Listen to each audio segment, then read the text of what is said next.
Hello, my name is Ushma Patel.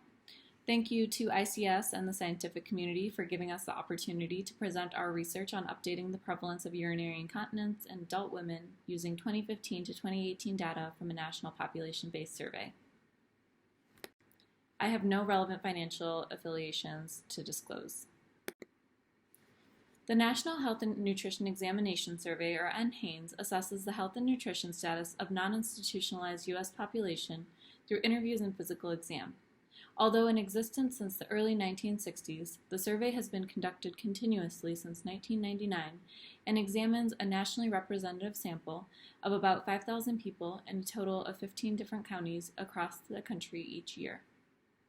Since data on urinary incontinence have been collected, reported prevalence using NHANES has gradually increased from 39% 2 decades ago to 53% in the most recent prior available analysis. However, we hypothesize that recent demographic changes, such as obesity and aging, may impact urinary incontinence. Therefore, our objectives were to update the prevalence of UI in adult women in the U.S. utilizing the most recently available NHANES data and to identify factors associated with UI in the sample. Additionally, we sought to describe urinary incontinence frequency, associated level of bother, and calculate scientific severity scores.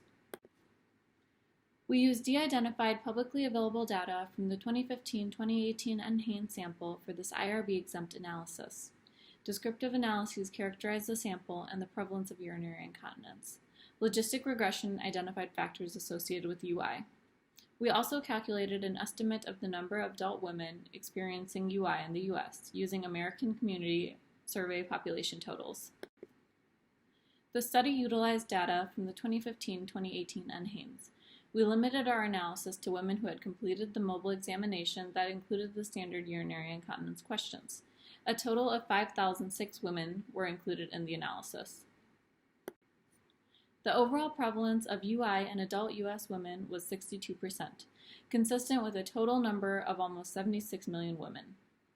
Of women with UI, stress UI was most common, followed by mixed UI, then urgency UI.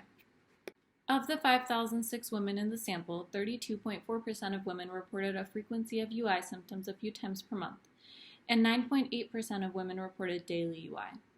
Of those subset of women experiencing UI, approximately 40% of women experience at least weekly UI and 21% report daily incontinence. While 1/3 of women with UI were not bothered at all by these symptoms, level of bother was a little for 1/3 of women reporting UI and somewhat or greater for 1/3 of women reporting UI. Sandvik severity scores, informed by responses to questions about how often leakage occurs and how much urine is lost each time, indicated a UI severity of slight for just over half of the respondents. 1/3 had moderate UI and approximately 15% had severe or very severe incontinence. On univariate analysis, the prevalence of UI was significantly higher than the overall sample prevalence of 61.8% among women aged 40 and older, among non-Hispanic white and other race categories, among women with obesity characterized as BMI greater than 30, among lower education level, among those who reported lower physical activity. On univariate analysis, the prevalence of UI was significantly higher than the overall sample prevalence of 61.8% among women with diabetes, higher level of anxiety or depression, decreasing independent functional status, positive smoking history, prior hysterectomy, and presence of any prior vaginal birth.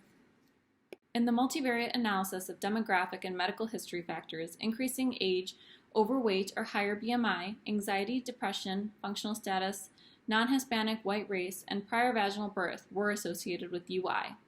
UI was not associated with diabetes, education level, prior hysterectomy, smoking status, physical activity level, or current pregnancy status. Age greater than 70 years, BMI greater than 40, and any vaginal birth had the greatest association with UI. While these data are based on self-report without objective measures, validated instruments were used to assess UI symptoms. Further, the rigorous methodology of NHANES to recruit a sample that is nationally representative of the U.S. population strengthens our findings. And further, for this sample, NHANES purposely oversampled women from typically underrepresented racial and ethnic groups.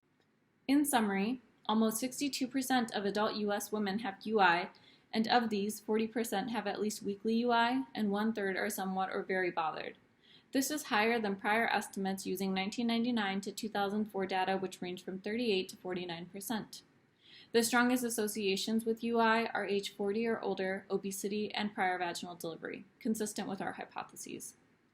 In our univariate analysis, all race and ethnicity categories had a UI prevalence of greater than 45%.